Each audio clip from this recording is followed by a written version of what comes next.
ഇന്നത്തെ എൻ്റെ വ്ളോഗിലേക്ക് എല്ലാവർക്കും സ്വാഗതം.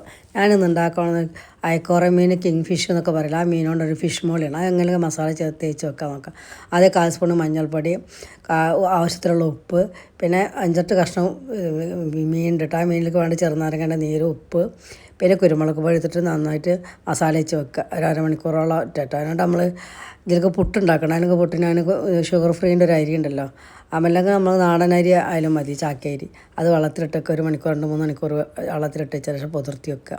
അതായത് നമുക്ക് മീനും ഈ വെളിച്ചെണ്ണയിൽ നന്നായിട്ടൊന്ന് വറുത്ത് ചെറുതാക്കി ഒന്ന് വറുത്ത് കോരിയെടുക്കുക. ആ വെളിച്ചെണ്ണയിൽ തന്നെ നമുക്ക് നമ്മളെ മീനിലേക്കുള്ള മസാല ഉണ്ടാക്കാം. അത് ഗ്രാമ്പു, പട്ട, ഏലക്ക, കരിവേപ്പിൻ്റെ ഇല ഇതൊക്കെ ഇട്ടൊന്ന് പൊട്ടി വരുമ്പോൾ ഏലക്ക 3 ഗ്രാമ്പു 3 പിന്നെ പട്ട കുറച്ച് ഇട്ടിട്ട് നന്നായിട്ട് പൊട്ടി വരുമ്പോൾ ഇഞ്ചി വെളുത്തുള്ളി ഉണ്ടല്ലോ, ഒരു കുടം വെളുത്തുള്ളിയും പിന്നെ കുറച്ച് ഇഞ്ചിയും കൂടി ഇട്ടിട്ട് നന്നായിട്ട് മൂപ്പിച്ചെടുക്കുക. മൂത്ത് വന്ന് കണ്ടെന്നുണ്ട് കഴിഞ്ഞാൽ പിന്നെ നമുക്ക് സവാള 2 സവാള ചെറിയ ചെറിയ കഷ്ണങ്ങളാക്കി അതൊന്ന് നന്നായിട്ട് മൂപ്പിച്ച് ഉപ്പിട്ടെടുത്തിട്ട് നന്നായിട്ട് മൂപ്പിച്ചെടുക്കുക. നന്നായി മൂത്ത് ചുവന്ന കളറായി എന്നുണ്ടെങ്കിൽ പിന്നെ അതിൽക്കുള്ള മസാലകൾ ഇങ്ങനെ 1/4 സ്പൂൺ മഞ്ഞൾപ്പൊടി, 2 ടേബിൾ സ്പൂൺ മല്ലിപ്പൊടി, മുളക് പൊടി ചേർക്കതിട്ട് കുരുമുളക് പൊടി, ഒരു ടേബിൾ സ്പൂൺ കുരുമുളക് പൊടി, ഇതൊക്കെ ഇട്ടിട്ട് ശേഷം പിന്നെ ഒരു തക്കാളി, നല്ല വലിയൊരു തക്കാളി ചെറിയ കഷ്ണങ്ങളാക്കി മുറിച്ചതും, പിന്നെ 5-8 പച്ചമുളകും, പിന്നെ നമ്മൾ ലാസ്റ്റത്തെ തേങ്ങാപ്പാലുണ്ടല്ലോ അത് ഒഴിച്ച് കൊടുക്കുക. ഒഴിച്ച് തിളച്ച് വന്നതാണ് ഉപ്പിട്ട് കൊടുക്കുക. എന്നിട്ട് പിന്നെ തിളക്കുമ്പോൾ നന്നായി തിളച്ച് കണ്ടു കഴിഞ്ഞാൽ പിന്നെ നമ്മൾ മീൻ വറുത്ത് കോരിയ മീൻ ഉണ്ടല്ലോ അതിട്ട് കൊടുക്കുക. അതിട്ടെടുത്തൊന്ന് നന്നായിട്ടൊന്ന് തിളച്ചൊന്ന് വെള്ളം ഒന്ന് വറ്റിന്ന് കണ്ടു കഴിഞ്ഞാൽ പിന്നെ കട്ടിയുള്ള തേങ്ങാപ്പാലുണ്ടല്ലോ നല്ല ടേസ്റ്റാണ്. ഇതിലൊന്നുണ്ടെങ്കിൽ ഇതിലേക്കുള്ള പുട്ടും എന്നിട്ട് ഒരു 2 ടേബിൾ സ്പൂൺ സുറുക്കി ഒഴിച്ച് കൊടുക്കുക.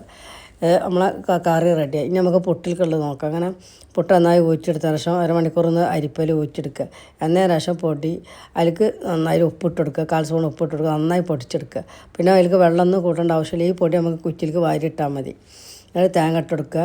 പിന്നെ വറുക്കുക ഒന്നും ആവശ്യമില്ല. ചാക്കരി ആകുമ്പോൾ ഇങ്ങനെ നമുക്ക് എളുപ്പത്തിലുണ്ടാക്കാം. നമ്മൾ റേഷൻ പീടികയിൽ നിന്ന് കിട്ടുന്ന അരിയൊക്കെ പറ്റും.